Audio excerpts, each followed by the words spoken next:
What's up, people? It's your girl Adeola. Okay, at this point, I'm not sure exactly what else has to happen in Nigeria before we would admit that there is fire on the mountain.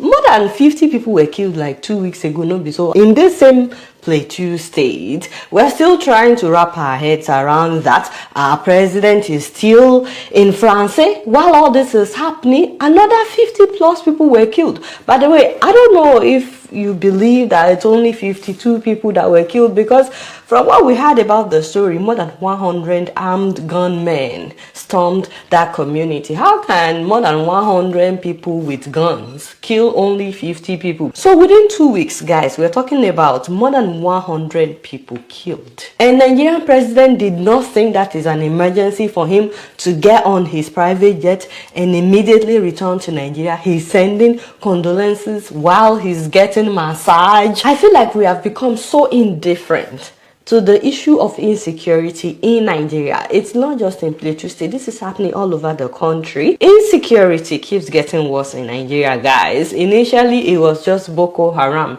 Now there is Boko Haram, there's banditry, there's the militia, we have herdsmen, and then we also have kidnappers. How is that not calling for state of emergency? But now, people are being slaughtered. People are being gunned down because of their land. When would the Nigerian government actually decide, you know what, enough is enough? And you know the reason why people are doing this over and over is because they keep getting away with it. Nothing happens. Whether you like it or not, another community will be attacked again very soon. They are being emboldened by the government's I don't care attitude, by the government's silence. Actually, they are not silent, but it's just talk, no action. Meanwhile, we have security men protecting rich people. Not just that, Nigerian police collecting money from Chinese nationals in Nigeria. You know the most embarrassing thing? They were now taking turns to give the money. They were filming them. Only God knows what they will do with this video, how they will paint the Nigerian police. I feel like some Nigerians, the moment they see light skin, it's like their brain doesn't function well. It is very sad, very, very unfortunate. I keep asking myself, how did we get here? This happened in Kaduna, by the way, and we heard that they've been summoned. But beyond that, what is going to happen? If tomorrow some people come and give them money, do you think that they will not collect it? Of course they will. And this insecurity we're talking about is no longer limited to northern Nigeria. It is happening all across the country. Number two, when we talk about this, they say that we are painting Nigeria bad. In fact, it's not just the government. There are some Nigerians that will say, oh, why are you not reporting good stories from Nigeria? Oh, you are painting Nigeria bad. You know, you usually say that when they are not affected. But if it has happened to one of their family members or it happened to them, that is all they will want us to talk about. These are somebody's fathers, somebody's mothers, somebody's children being buried, their lives being cut short, their dreams, their hopes being cut short because of a country that doesn't care for them. Meanwhile, those who can do something about this, they are not. So tell me, who is actually painting Nigeria bad? If you fail to ensure security, you are the one painting Nigeria bad. Not the people that are talking about what is happening. We are just talking about what is happening. I've seen videos, too many videos, just in the last 1 month, guys. People that were traveling, going to events, going home, and they were kidnapped on their way. Commercial bus, attacked by kidnappers. Did you guys see that video as well? It's so unfortunate that it has come to this. Now Easter is coming. I don't know if people travel as much as they used to now because of this insecurity issue, but I'm pretty sure that a number of people will still travel this Easter. Is the government doing anything to ensure safety, to ensure road safety, to ensure security for those that will travel? Because guess what? The bandits, the kidnappers, the Boko Harams, the thieves, the armed robbers, they also know that a lot of people will be traveling during this Easter. And so guess what? They will also try to take advantage of that. Now, real quick, I want to talk about something that is not of popular opinion, but I think one of the reasons why the herdsmen keep attacking the farmers is because they want their animals to graze. Do you know that like 20 years ago, it wasn't like this? 20 years ago, like this herdsmen, they had trees, they had grasses for their cows to graze on. So I personally think one of our biggest problems in Nigeria is deforestation. And this thing is affecting us, whether or not we will admit to it. I think 9 years ago, I made a video about how deforestation is affecting us in Nigeria. And I was telling people in that video, we need to start planting trees, especially in northern Nigeria. That time that I made that video, about 50-something% of our forest was already gone. But just imagine if our government has actually taken this deforestation thing seriously and they've been planting trees where these herdsmen were living. They won't have to come and encroach in other people's land. Again, I'm not saying that it's right for them to encroach. Not at all. I absolutely condemn it. I'm just trying to tell you one of the reasons why they are coming. They have no regards for human lives. And the sad thing is, they have their cows, grazing, and then once grass is gone, they want to move elsewhere. They are not thinking about what do we need to do so that we continue to have grass here. They want to come wherever it's going. But if we actually want to solve this problem, it's not enough to tell them not to come to other people's land. They need to be taught how to take care of their own land. And the first thing for us to do as a country is to fix the problem of deforestation. We need to start planting more trees. So much of our forest is gone, and this is driving a lot of people out to other parts of the country that is not theirs, and they are now claiming other people's land. And another way that this thing is affecting us is in food production, because it is the farmers that they are driving out of their land. I'm going to insert part of that video at the end of this video so that you guys can watch it, where I talked about deforestation, and then I'll put the link where you can also watch the full video on YouTube. I'll put the link in the description. Now let's talk about something else. Cbex, yo, hey father. Let me start out by expressing my deepest sympathy to everybody that lost money. Yeah, very, very, very sad something. I know. Your hard-earned money, your savings, your children's school fees, your rent. Hey yeah, sorry oh. How did this happen? Like, how? Why? Like, not again. If you don't understand, Cbex is like an online trading platform. Another Ponzi scheme, in Nigeria that so many people participated in, and now it crashed. Now, this has happened before. It's called MMM. That time we were preaching. People did not listen until they lost their money. Cbex is not registered in Nigeria. They are not even registered anywhere in the world, even though they claim to be. Nigerian government has issued warning that this thing is not legal. Stop participating in it. But these people were emboldened, just like during the time of MMM.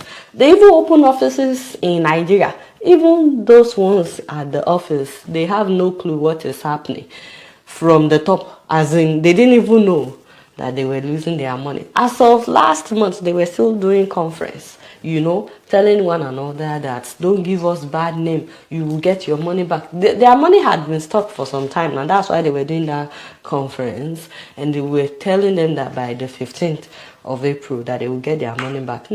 By 15th of April, all their accounts came to zero. Now, why are we talking about this?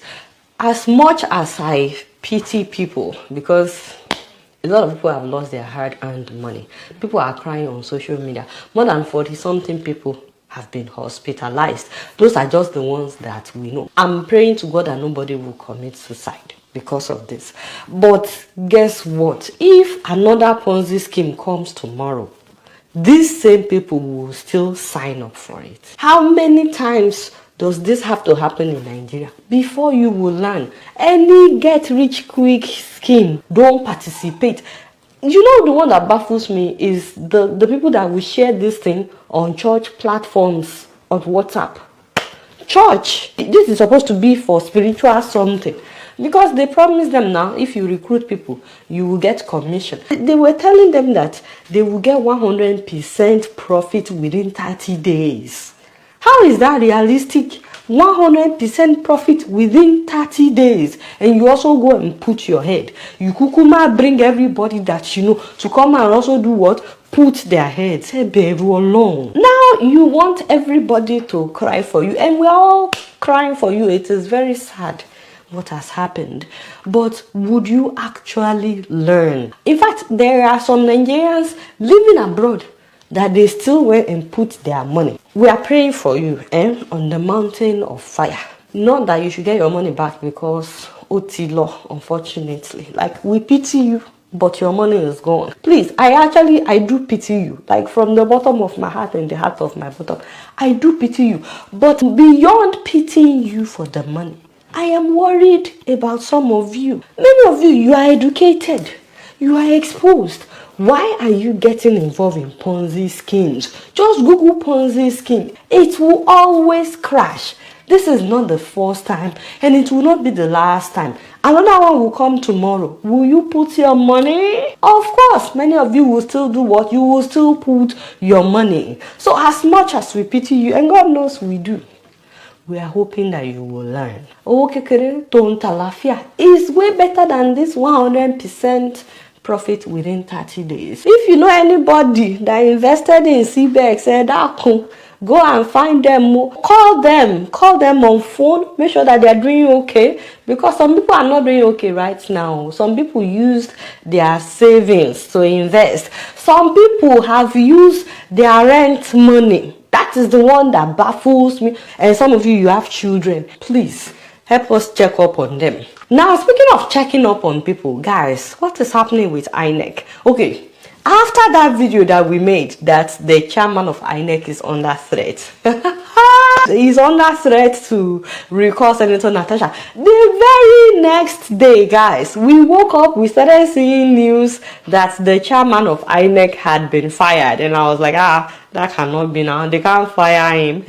After some hours, the presidency released a statement that they did not fire him. We were like, thank God. Anyways, the day after, INEC itself on their Twitter page released pictures of them at a meeting showing the INEC chairman, Alhaji Mahmood, so that we can know that he's not fired. You know, they showed him at a meeting the day after. We were like, okay, that's good, that's good. Now, the day after that, which was April 9th, they said that some Labour Party delegations went to see INEC. They now wrote inside, this is from INEC's Twitter page, they said the delegation was received by INEC's acting chairman, Mr. Sam Olumekun.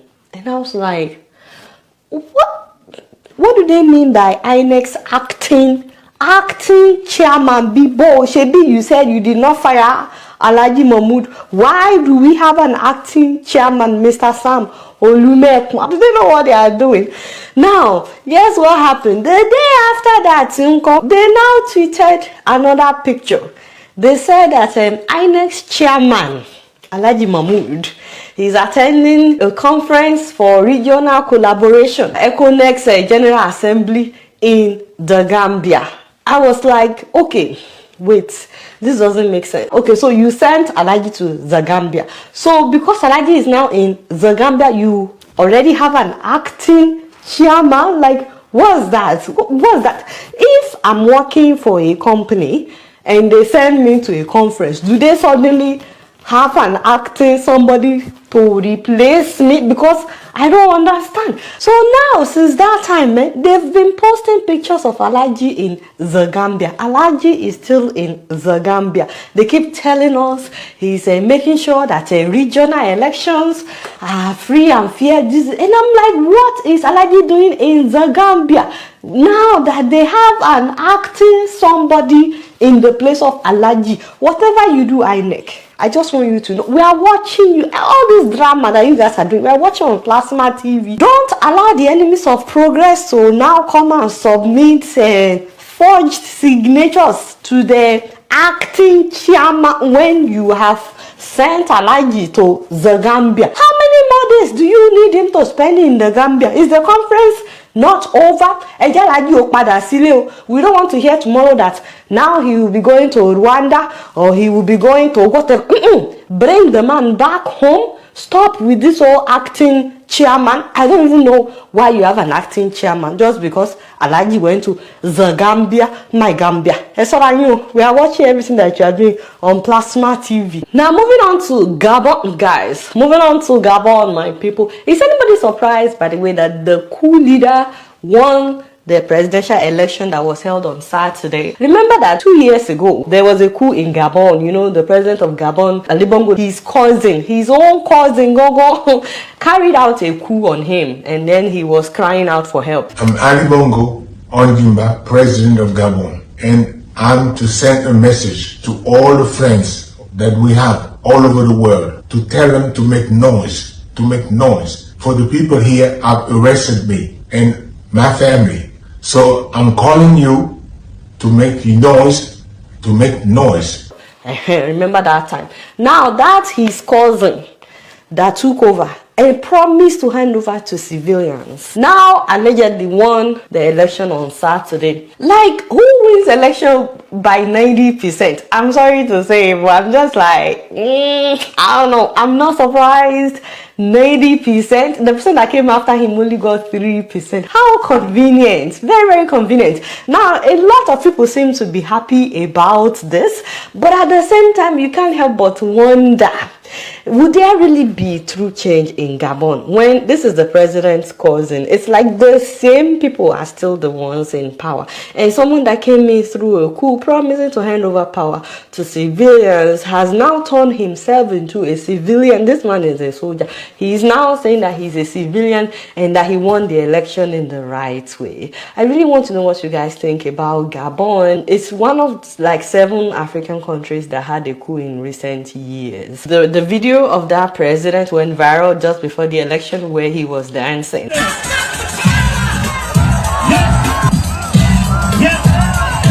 Meanwhile, opposition members are saying that the whole thing was rigged. Anyways, I would love to hear most especially from the people of Gabon in the comment section. If you are from Gabon and you're watching this, we only want the best, the very best for you. Are you happy? Are you excited? Do you wish for another family entirely? Not the Ali Bongo family or the cousin of the president. Let me know what you guys think. More importantly, guys, like I mentioned earlier, Easter is coming up this Sunday. If you're yet to order food for your loved ones for Easter, Help Me Waka is literally sitting down right now waiting for you to put in your orders. You can still put it in today for your loved ones in Nigeria, in Ghana, and in Cameroon. Please go on the website of helpmewaka.com. You can also call them, tell them that they should deliver food to the doorsteps of your loved ones. They can deliver live chicken if you want, live goat if you want, for them to celebrate Easter now. And now, don't forget your loved ones during this time of Easter. And they can also deliver cooked food. They deliver rice, they deliver eggs, anything that you want at all. You can literally go on their website and select everything that you want delivered to your loved ones. Alright, y'all, it's Miri and I'm keeping you up in here. Don't forget to follow me on Facebook, Twitter, Instagram, and TikTok. Until next time, I must see you later. Peace out. I wanted to talk about another issue that we've left unaddressed for so long, which is now haunting us. And I'm talking about the problem of deforestation in Nigeria. So according to a data taken over a 5-year period by environmentalists, Nigeria has the largest desertification rate in the whole world. That is when fertile land, green land, you know, like forests, become deserts. And this is due to deforestation, drought, and inappropriate agriculture. Already, we've lost more than 55.7% of our forests in Nigeria. Every year we cut down between 350,000 acres and 400,000 acres in Nigeria. Just imagine that you cut down 400,000 acres without planting them back. We use so many of these trees to build houses. Nigeria is a developing country, so it's expected, but this can be done without endangering the forest. There has to be a plan of planting back more than what we're cutting down. Also, because of fuel scarcity, we use so many of these trees to cook food or to make charcoal, which we will use to cook food. Another thing we do with the trees is to export them